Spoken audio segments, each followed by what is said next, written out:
data breaches, which is something which has become all too commonplace in the industry today. And that is the same within our own company, SMAI. Not only do we have to worry about external possibilities, but it's also the internal ones which we have to worry about. In fact, just last month, we had an employee which accidentally set off one of the largest data breaches we've had in our company's history. And that came due to the current processes and procedures which we have in place for email. And so I propose today a new set of processes and procedures regarding email in order to curtail the possibility of this happening again. As I said, last month, I came in and sat down. It just so happened to be a Monday, and it was a very Monday thing to happen. And I opened my email and I received in my inbox something from an employee which essentially said, "Oh no, I really messed up." And so what had happened was this employee, through an attachment, accidentally included all of our major clients' information. Their subscribers, the rates at which they charge their clients, the cash received, the cash billed, the adjustments made, and essentially totaled to $1.4 billion for the year. That is a lot of money and it's a lot of information. Fortunately enough, the person who received the email was a brand new employee within their company. And he reached out saying, "I did not know what this was or who you were, and so I deleted it per our company's policy." And I just want to note that that should be taken as the not normal and not the standard and not the status quo. We were very fortunate that that happened.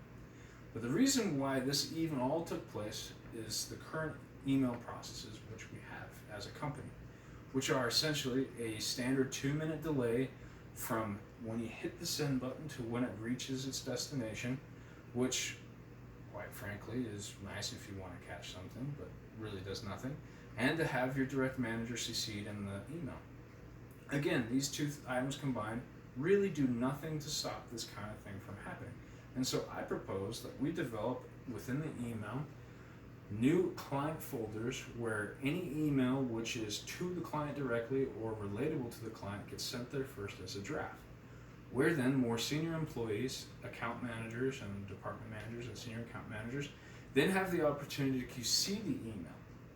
You get to check who the email is to, what's attached, what's the content and the body of the email, and they can provide feedback or make changes as necessary and then send it on their way. I propose we can do it 3 times within a day, and it just adds another layer of protection for us to reduce the exposure of not only our clients, but potentially our own information as well.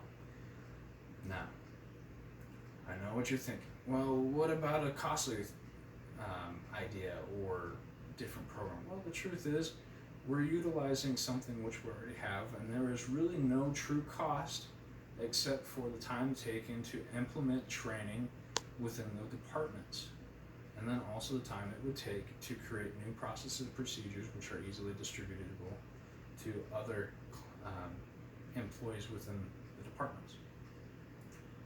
It is through this methodology and process that we really have the opportunity to catch, change, and curtail any potential data breach which we would have, which would be caused internally via the sending